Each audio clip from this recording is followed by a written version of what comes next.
विधायक पल्लवी पटेल जी मेरे साथ मौजूद हैं। तमाम मुद्दों को लेकर हम उनसे बात करेंगे। मैम, उत्तर प्रदेश में जिस तरह की तस्वीरें सामने आ रही हैं, एक के बाद एक कई ज़िले ऐसे हैं जहां से ऐसी घटनाएं सामने आ रही हैं जो कानून व्यवस्था पे सवाल खड़े कर रही हैं, जबकि योगी सरकार, उनके तमाम जो अधिकारी ये दावा कर रहे हैं कि लॉ एंड ऑर्डर जो है सबसे बेहतर है उत्तर प्रदेश में। देखिए, वर्तमान में भारतीय जनता पार्टी की जो सरकार है और उसके अंतर्गत अधीन जो शासन प्रशासन है, वो लगातार ज़ीरो टॉलरेंस की बात कर रहा है। और इस उनकी पंच लाइन के साथ जितना ज़्यादा मनोबल इस सरकार का और उनके अधिकारियों का हाई है, उससे ज़्यादा मनोबल इस प्रदेश में अपराधियों का हाई है। और ये बात मैं इसलिए कह रही हूँ क्योंकि चाहे आप लखीमपुर की घटना ले लें, चाहे आप सीतापुर की घटना ले लें, चाहे आप प्रयागराज में सुराव की घटना ले लें, चाहे आप रानीगंज प्रतापगढ़ की घटना ले लें, और चाहे इस राजधानी में हुए घटना ले लें जहाँ पर हज़रतगंज में एक रिटायर्ड जज के घर पे जो कुक था महेश निषाद, उसने सुसाइड कर लिया। ये तमाम जो घटनाएं हैं और जो बड़ी प्रमुखता से मीडिया के माध्यम से लोगों के सामने आई हैं, ये कहीं ना कहीं इनकी ज़ीरो टॉलरेंस की पॉलिसी पे एक प्रश्न चिन्ह खड़ा करती हैं। मैं विशेष रूप से बात करना चाहूँगी प्रतापगढ़ की घटना की। रानीगंज विधानसभा में जहाँ पर हम गए भी, और मैंने देखा कि जो लड़की जो ख़त्म हुई है और जिसको लेकर के तमाम ये घटना हाईलाइट हुई है, कोमल सरोज, वो एक अस्पताल में नर्स थी। वहाँ पर उसकी हत्या हो जाती है और उसकी बॉडी निर्जीव उसके घर आती है। लगभग 6 से 7 दिन हो रहे हैं, आज तक उसके परिवार को ये पता नहीं चल पाया है कि उनकी बेटी ख़त्म कैसे हुई। उनके परिवार के पास पोस्टमार्टम रिपोर्ट नहीं आती है, किसी प्रकार की कोई कार्रवाई नहीं। उन्होंने ही जिन लोगों को पकड़ लिया, गांव वालों ने, उसको ही पुलिस ने जेल में डाल दिया। और जब उसकी लाश को लेकर के एफआईआर की मांग की जा रही थी तो पुलिस प्रशासन ने एफआईआर नहीं करी। पुलिस प्रशासन ने ही वहाँ उकसा करके लोगों को और सुनियोजित तरीके से लीपापोती करने के लिए मुख्य बिंदु से वहाँ पर लोगों को रोड पे जाम लगवाया। वहाँ पर मारपीट की गई, लाठीचार्ज किया गया और 200 अज्ञात लोगों को नाम आपने लिख करके वहाँ अब पूरे गांव में जो लोग उस परिवार के साथ खड़े हुए उनके मुश्किल वक्त में, उनको प्रताड़ित किया जा रहा है। कल हम उस गांव में गए, हम उस परिवार से मिले। वहाँ पर 2-3 लोग जो हमको अपनी आप बीती बता रहे थे, रात को सूचना मिलती कि उन्हीं को गांव से उठा करके मारा पीटी करी गई है। तो ऐसे तो अगर होगा, भारतीय समाज की ये खूबसूरती है कि हम एक कुटुंब की भांति हैं, और जब यहाँ पर किसी एक के ऊपर दुविधा आती है तो पूरा गांव खड़ा होता है। लेकिन अगर इस प्रकार से निर्दोष लोगों को अज्ञात में लिखा जाएगा और फिर उनको प्रताड़ित किया जाएगा, तो क्या कोई कभी किसी के लिए खड़ा होगा? इसलिए उस पूरे प्रकरण से जुड़ी हुई हमारी 3 मांगे हैं जो हम आपके माध्यम से पहुंचाना चाहते हैं सरकार के कान तक। सबसे पहले, वो लड़की जो अपने परिवार की एकमात्र पूरी सब जिम्मेदारी उठाती थी, लड़का बन के काम कर रही थी, कोमल सरोज, उसकी हत्या है, मृत्यु हुई कैसे हुई, उसके जो अपराधी हैं उनको अविलंब कार्रवाई करते हुए जेल के पीछे डाला जाए, न्याय दिया जाए उस मृतका को। दूसरा, वहाँ पर जो 200 लोगों को अज्ञात में मुकदमा डाल करके आप क्षेत्र के लोगों को प्रताड़ित कर रहे हैं और धन की उगाही कर रहे हैं, उनका शोषण रोकिए, अविलंब वो केस वापस लीजिए। नंबर 3, वहाँ पर जो कप्तान हैं उनकी कार्यशैली और भाषा शैली दोनों संदिग्ध हैं, क्योंकि जिस प्रकार से इस पूरे मुद्दे में मुख्य बिंदु को हटा करके 200 अज्ञात लोगों को पकड़ने की कार्रवाई बड़ी उत्तेजना से करी जा रही है, बड़ी एक्टिविटी के साथ की जा रही है, तो क्या करना चाह रहे हैं आप? अगर यही घटना किसी अगड़े समाज की बेटी के साथ हुई होती तो क्या इसी प्रकार से पूरा क्रियाकलाप चल रहा होता? अब तक जेसीबी लखनऊ से चलता और गिरवा फोड़ दिया गया होता वहाँ पर। तो हमको समझना होगा कि दलित, पिछड़ा, इनकी लड़कियों की ज़िंदगी की भी कीमत है और इज्जत की भी कीमत है। सवालिया निशान है ये उत्तर प्रदेश के शासन प्रशासन के ऊपर। जो घटनाएं हो रही हैं उसकी बात, जैसा आपने बताया कि आपने वहाँ पे आप कहीं भी आपने दौरा किया, मुलाकात भी की, और सीधे तौर पे कहीं ना कहीं पुलिस प्रशासन की जो के ऊपर बड़ा सवाल उठ रहा है। क्या लगता है जो तमाम ज़िलों में इस तरह की घटनाएं आ रही हैं, कि सब लगता है कि कहीं ना कहीं पुलिस जो है वो सोची समझी रणनीति के तहत काम कर रही है? जो पुलिस फ्री हैंड होती थी, लगता है कि कहीं ना कहीं दबाव में है। देखिए, इस वक्त जो पुलिस है वो बिल्कुल निरंकुश है, अपने हिसाब से घटनाओं को मोड़ दे रही है। चाहे आप लखीमपुर में ले लें, चाहे आप सीतापुर में ले लें, जहां दिन दहाड़े एक बड़े ही ऊर्जावान पत्रकार को मार दिया जाता है, चाहे आप लखनऊ राजधानी में ले लें, जहां पर एक कर्मचारी जो रिटायर्ड जज के घर पे काम करता था, वो प्रताड़ना से, शोषण उसका हुआ है इस कदर, और टॉर्चर हुआ है कि उसने अपना वीडियो लॉन्च करके आत्महत्या कर ली।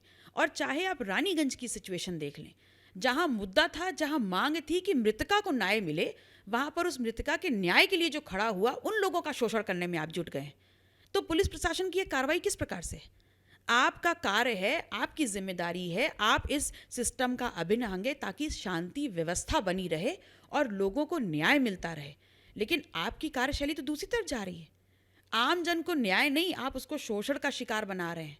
उसका शोषण हो रहा है, उससे पैसे की उगाही हो रही है और उसे न्याय भी नहीं मिल रहा है। और अपनी कार्यशैली से आप हर प्रकरण में जो भी विक्टिम होता है, उसके परिवार के साथ अन्याय करते हुए जो दोषी होते हैं, उनसे धन की उगाही करके उनके साथ खड़े हो जाते हैं।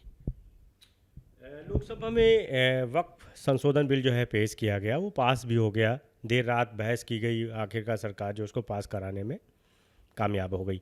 अब राज्यसभा में भी जो है बहस चल रही है। किस तरह आप देखते हैं, क्योंकि तमाम विरोध के बीच जो है ये जो बिल है वो पास हो गया?